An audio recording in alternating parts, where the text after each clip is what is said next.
रमा ही आपल्या 2 वेण्या बांधते आणि ती आपल्या पहिल्या रमासारखीच तयार झालेली असते। तेवढ्यात तिथे नील येतो आणि नील म्हणतो, अगं तुझ्या डोक्याला काय झालं? ये मी तुला तिथे क्रीम लावून देतो। आता तुझ्यासाठी मी आणि माझ्यासाठी तू, आपण दोघंच एकमेकांसाठी आहोत। आता तुझा अक्षय काही तुझ्यासाठी धावून येणार नाही, तो आहे त्याच्या बायकोच्या मिठीत बसलाय। तेव्हा रमाला राग येतो। रमा म्हणते, गप्पा बस, खबरदार जर माझ्या जवळ आलास तर। तेव्हा नील म्हणतो, अगं असं काय करतेस, ये ये। आणि नील हा रमाच्या जवळ जाण्याचा प्रयत्न करतो तेव्हा रमा त्याच्या सणसणीत कानाखाली वाजवते आणि तिथून पळ काढते आणि ती बाहेर येते आणि बाहेर तिला तिची चप्पल शिवायची असते आणि ती एका ठिकाणी सांभाराकडे चप्पल शिवत असते। तेवढ्यात तिथे पाठीमागून माही येते आणि माहीचा लक्ष तिच्याकडे जातो। माही म्हणते, अरे वा, माझ्यासारखीच 2 वेण्या बांधलेली ही मुलगी कोण आहे? सेम माझ्यासारख्याच 2 वेण्या आहेत। आणि तिथे रमा ही चप्पल शिवत असते। चप्पल शिवून झाल्यावर रमा ही अशी मागे वळते आणि माहीचा लक्ष तिच्याकडे जातो आणि माहीला मोठा धक्काच बसतो। माही म्हणते, माझ्यासारखी दिसणारी सेम टू सेम मुलगी एकच होती, ती म्हणजे रमा। आता म्हणजे रमा जिवंत आहे असा प्रश्न माहीला पडतो आणि माहीला मोठा धक्काच बसतो। तिच्या पायाखालची जमीन सरकते।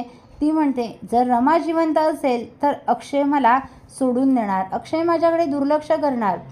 मला तर आता अक्षय आवडतो, मी तर अक्षयच्या प्रेमात पडली आहे। मी तर आता अक्षयला सोडून कुठे जाऊ शकत नाही। पण आता काय करायचं? या रमाला काय करायचं? या रमाचं हिचा ॲक्सिडेंट झाला आहे, ही मेली आहे असं सगळ्यांना वाटतंय। पण जर आता ही परत आली अक्षयच्या आयुष्यात तर अक्षय नक्की मला सोडून देणार। नाही, असं होता कामा नाही, मी अक्षयला सोडणार नाही। आता अक्षयला सोडून मी कुठेही जाणार नाही। तर आता माही म्हणते, हिला ना मेलेलीच बरी आहे, हिला मारलंच पाहिजे असं म्हणून माही जाऊन गाडीत बसते आणि रमा जायची वाट बघत असते। ती म्हणते, हिचा ॲक्सिडेंट झाला होता, ही वाचली, पण आता हिचा असा ॲक्सिडेंट करते की ही यातून वाचणारच नाही, डायरेक्ट ढगात जाईल आणि माझा अक्षय मला मिळेल। म्हणून ती गाडीत बसून रमाची वाट बघत असते। रमा चप्पल शिवून झाल्यावर पुढे जाते आणि तिचं काम झाल्यावरून जात असताना मागून माही जोरात गाडी घेऊन येते आणि ती आता रमाला उडवणार।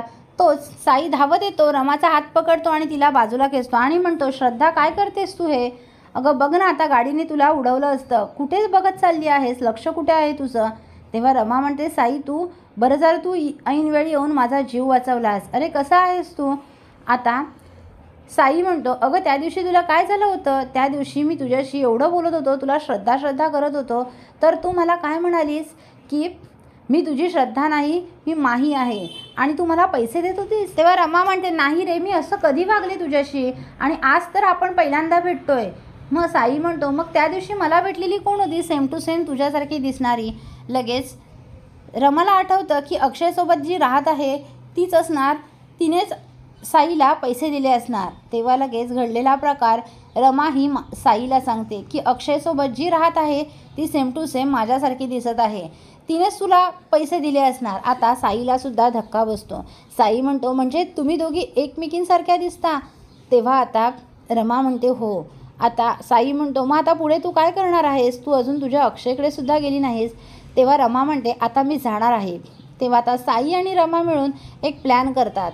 पुढील अपडेट पाहण्यासाठी व्हिडिओला लाईक आणि चॅनलला सबस्क्राईब करायला विसरू नका। थँक्यू।